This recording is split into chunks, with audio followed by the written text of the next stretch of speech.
Okay guys, isa na muli mapagpalang umaga, tanghali, gabi po sa inyo lahat. Sana po ang lahat ay nasa mabuting kalagayan at ligtas po sa anumang kapahamakan. Sana po kayo dako ng mundo naroroon. Ako po muli ang inyong lingkod, Maestro 21 TV. At sa ating video ngayong araw na ito mga kalingap ay tayo muli po ay magbibigay ng ating panibagong reaction po tungkol nga po dito sa naging pahayag ni Kalingap Rob o itong magandang balita na ipinahayag po ni Kalingap Rob sa kanya pong maikling live sa kanya pong main channel. At alam ko ito po ay ikinatutuwa ng ating mga love team supporters. Hindi lamang po isang love team, kundi sa ating pong mga existing at itong mga sikat, bigating mga love team ay naku po. So yan po yung magandang balita po ni Kalingap Rob. Alam ko marami na pong nakapanood po sa inyo tungkol po sa announcement na ito. So yan po yung ating bibigyan. Pero bibigyan po ng reaction. Pero dito po sa naging live din po na ito ay marami tayong marami tayong napakinggan na magagandang balita, mga plano na gagawin po ni Kalingap Rob. Pero bakit mayroon din pong kaunting issue? Mayroon din halong kaunting issue tungkol po sa naging announcement po na ito ni Kalingap Rob. At siyempre, hindi natin maiiwasan yan mga Kalingap. Hindi natin mapapagustuhan ang lahat or we cannot please everybody. Mayroon at mayroon pa rin po. Maski sabihin po natin ito po ay mga organic, solid, loyal supporters, mayroon at mayroon pa rin po tayong hindi mapapagustuhan or mayroon at mayroon pa rin pong hindi gusto ang mga ilan po na mga supporters. So yan po yung ating pag-usapan ngayong araw na ito mga Kalingap. So bago po yan, tayo muna po ay magbibigay pugay sa ama at founder po ng Kalingap, Kuya Bal Santos Matubang, at tangkilikin po natin na vlog Kalingap Rob. At kung bagong silip lang po kayo, bagong dating lang kayo sa ating munting channel, sana po ay inyo rin pong tangkilikin sa pamamagitan po ng pagbibigay niyo po ng like, share, and subscribe. At tuloy, pindutin na rin po ang notification bell at nang sa ganun tayo pa rin po ay magkita-kita at magsama-sama sa susunod na reaction video na ating gagawin. Likewise, mega love shout out sa ating mga kasamaan po dyan sa Karepa, Kalingap Reactor Partners, sa pamumuno po yan siyempre ng ating presidente, Javier De Leon aka Virador, at ganun din ang ating mga Kalingap Partners, Kalingap Charity Vloggers, lalo na po yung mga aktibong Kalingap Partners, Kalingap Charity Vloggers na nariyan po sa iba't ibang Kalingap Landing Pad na mayroon po tayo sa ating bansa. So, sa ating pong pagpapatuloy ay panoorin muna natin itong maikling video clip nga po na ating kinuha po sa naturang live po ni Kalingap Rob. Panoorin po natin mga Kalingap. Ayan, so yun, good news natin. May friend Joy na, guys. Kasi nakausap ko na si Joy. And, ayun, mag-shoot na kami niyan. Abangan nyo po yan. Yan, kasabay po ng ating mga serye, itong sa channel ko. So, maganda yung plano ko ngayon. Kasi, pansamantala, ihiwalay ko yung pure charity and family vlog ko. Hiniwalay ko muna. So, sa personal channel ko, andun yung talagang pure charity natin. Ano, yung walang love team, ano. Kaya, yun, maganda tong pinaplano. Kasi, pag doon ko pa rin inaano sa main channel, talagang nagugulo eh. Feeling ko gumugulo eh. Kaya sa main channel natin, doon ko i-upload yung mga serye natin, mga ribbon cutting sa pabahay, mga community service natin, parang mga mga group, mga event. So, di naman mawawala yung uploads natin sa main channel natin, And may naisip din ako, magpapa-games din ako doon sa mga beneficiaries natin. So, ayun, sa Front Joy po is tuloy na. So, abangan nyo po yan. At actually, meron kaming first travel agad ng Front Joy. Kasi merong supporters na ikakasal. Then yung mama ata niya, yung mother niya is solid, Kalingap, no? So, isasama ko dun yung Front Joy. So, sa Tagaytay po yan, sa Tagaytay po, so makakapag-shoot po kami sa Tagaytay kasama yung Front Joy. Okay, so exciting po yan. sa January 23 po. So ayun na nga po, sa 23 biyahe kami, kinabukasan naman 24 na pala yung biyahe namin ng siguro umaga. Kasi 25 naman po yung kasal. So tinanong ko si Joy kung pwede siya, pwede naman daw po siya. May duty siya pero mapapalit, no? Kasi sabi ko sayang, kayo talaga yung dito, yung una kong naisip kasi yun, 'di ba? Give chance to others tayo. Yung kay Carla, ilang beses naman siya nakapag-travel, si Biancy. So sabi ko, sige, sa inyo naman 'to. Yan, actually, may gusto lang din po pala ako sabihin about dun sa may narinig po kasi ako na gustong isama si Carla sa Hong Kong. Next time na lang po si Carla kasi bigyan naman po natin yung iba, kasi last year sunod-sunod na travel na rin si Carla and yun nga, baka may pasok pa. So, pasensya na po sa mga sponsors na gustong isama si Carla. Pero nakausap ko na po niyan sila Carla noon pa na sabi ko is, saka na next time naman. Actually, okay naman kay Carla, walang problema sa kanya. Meron lang talaga na mga supporters or sponsors na pilit na gusto siyang isama doon. Sabi ko nga, saka na po, no? Kahit pa ibang lakad sila, hindi pa rin pwede. Kasi ko pa rin yan beneficiary ko pa rin yan. 'Di ba? Kumbaga, isipin ko pa rin yan. Kumbaga, dagdag isipin ko pa kahit pa sabihin ko na, sige, bahala na kayo. Hindi pa rin yan mawawala sa isip ko. Isipin ko pa rin yan, kumusta kaya si Carla? Baka nasaan na yun. 'Di ba? Unlike pag yung kasama talaga, magkakasama kami. Pero this time po kasi, itong schedule na to is sa Rajel and sa Mikris, Kasi noon pa naman, last year pa naman, sinabi ko na sila yung kasama ngayon. Kaya yun. Okay, so ano po yung unang-unang magandang balita po rito at nagbunga po, Nagbunga po yung pagtsatsaga at paghihintay, mga dasal, taimtim na dasal ng mga Pranjoy. Nako.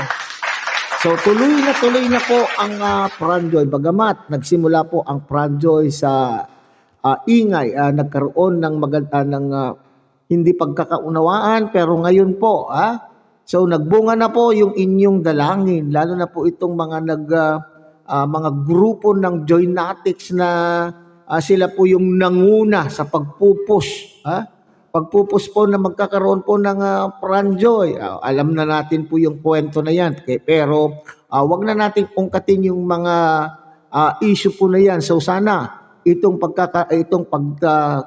pagkakatuloy ng Pranjoy ay itong mga Joynatics na rin po ay magkasundo-sundo na rin.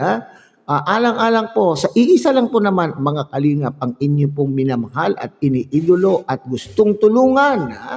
Isa lang naman po yung gusto po ninyong tulungan. Kaya nga, parati nang sinasabi po ni Kalingap Rob, ginagawa po yung love team, hindi lamang po kay Joy Diwata, kundi para ito daw po ay pantulong, pantulong po sa ating mga beneficiaries na gaya po ni Joy Diwata. So ngayon, mag-concentrate na lamang po tayo sa pagsuporta sa Pranjoy. Huwag nang ungkatin pa yung mga nagdaan po ng mga issue. Maging masaya na po kayo at meron na naman po kayong meron na po muli kayong susubaybayan. Kasi nasanay po kayo na sumusubaybay na mayroong Joy Diwata kayo napapanood tuwing linggo, kasama po kung sino man pong kalab team. So ngayon, nandito na po. Kaya nga yung hangad po natin at para tuloy-tuloy na walang aberya hanggang sa dulo, wala sanang ingay. Huwag nang magbangayan. Walang usapan. Basta focus dun sa suporta na gusto po ninyong ibigay po sa love team, especially so kay Joy Diwata. Okay? So dito naman po tayo mga kalingap sa sinasabing Hong Kong. Kasado na rin. Ayon po sa balita po ni Kalingap Rob, kasado na rin po ang Hong Kong trip ng Rajel at ng Mikris. Nako po. At alam po, Sa nagdaan pong vlog po ni Kalinga Prab ay natunghayan na po natin muli ang Mi Chris. So Mi Chris fans ay tuloy-tuloy na rin, kasi itong mga love team na ito ay na-stop or nag-post pansamantala. So ngayon naman po, ang magandang balita diyan ay lahat po ng mga love team ay ipagpapatuloy na muli at ito po ay gagawin na po sa main channel. So yung charity ay, yun po yung plano, di ba mga Kalingap? Yung charity ay nandun po sa kabilang channel po ni Kalingap Rob at lahat po ng may kaugnayan po sa love team ay dito na po sa main channel. So masaya na po ang lahat kasi natunghayan na muli ang Mi Chris. Pero may pakiusap po itong si Kalingap Rob na sana lang daw po tangkilikin natin kasi sa ngayon ay hindi nagpapakita ng magandang performance views-wise, ay hindi maganda daw po yung palo po ng views. So pinapakiusapan po, lumabas na ang lahat ng Mi Chris supporters at magmaraton na doon sa huling bago at huling episode po ng Mi Chris. So yung Hong Kong, yung pagbalikan po natin mga Kalingap, itong Hong Kong travel na intended for Rajel and Mi Chris, okay?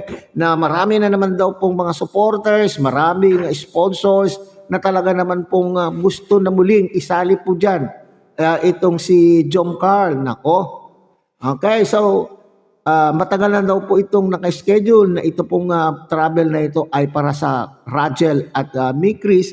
Anyway, ang sabi po diyan mga Kalingap, anyway, at tayo naman po, naintindihan po natin, nakita po naman po ninyo itong nagdaan na taon, itong nakaraan ay kung nakailang travel po itong Jom Carl. So ibigay po naman natin sa iba.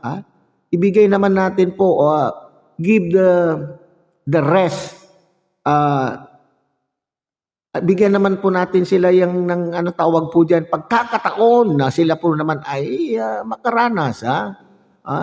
Makaranas, hindi yung parati na lang po, baka mamaya magtampo na rin po yung ibang supporter na bakit parati na lang pong Jomcar. Okay, so bagamat daw, pwede naman daw pong sila po kung ipipilit o kung talagang gugustuhin ng mga supporters, sponsor ng naturang travel na yan para kay Jomcar, pwede naman daw po. Kaso lang, kargo sa isipan pa rin ni Kalingap Rob na alalahanin pa rin sila kung nandun na po sila, parang ilalagay natin na hiwalay, magkakaroon na naman po ng issue dyan. Baka mamaya yung mga fans na naman po dyan nangyari. Ang tututukan o papuntahan po dyan, imbes na po Rajel o kaya imbes na kaya ay Mi Chris, yung masasabi pag sa interview ay nandito kami dahil kami po ay Jomcar. Di ba?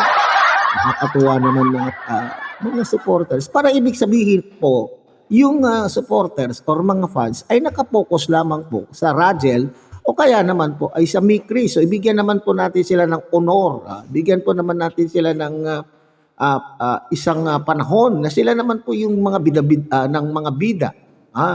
Kasi baka mamaya pagka nandyan din po ang Mi Chris, magkakaroon na naman po tayo ng labanan ng mga supporters at magkakaroon po ng issue. Ang ingay. Bakit itong si Jomcar ang sinuportahan? Ito po ay travel. Yan. So yan po yung iniiwasan po natin. Kaya nga, pakiusap po ni Kalingap Rob, mga Kalingap, ay itong love team supporters, iwasan magkumpara, mag-focus po kung halimbawa kung sa Mi Chris kayo, Mi Chris, iwasan na pong lumaban sa mga ibang love team supporters. Okay? So nasisiyahan po nga siya na nakikita po niya na yung ibang love team supporters ay lahat ng Kalingap love team ay kanila pong sinusuportahan at mga iba pa pong mga supporters ay nananawagan na suportahan po yung iba pong love team. So yan po yan mga Kalingap. Huwag na tayong mag-issue iwasan na po natin at nang sa ganun ay tuloy ang ligaya. So, congratulations po sa lahat po ng mga Franjoy supporters at lahat din po ng mga love team na patuloy na sumusuporta po sa ating mga love team. At siyempre, thank you naman din kay Kalinga Prab sa pag-iintindi sa mga love team po natin o lalo na itong sa mga Kalingap Angels po natin. Okay, so hanggang dito na lamang po tayo. Muli, tangkilikin po natin Kuya Bal Santos Matubang, Ate Edna Vlog, Kalinga Prab. At siyempre, muli, pinapag-usapan po kayo na sana po ay inyo rin pong tangkilikin ang munting channel na ito sa pamamagitan po ng pagbibigay niyo po ng like, share, and subscribe. At tuloy, pindutin na rin po ang notification bell at nang sa ganon, tayo pa rin po ay magkita-kita at magsama-sama sa susunod pa pong mga reaction videos na ating gagawin. Muli, isang mapagpalang umaga, tanghali, gabi po sa inyong lahat. Mabuhay po kayo at God bless everyone.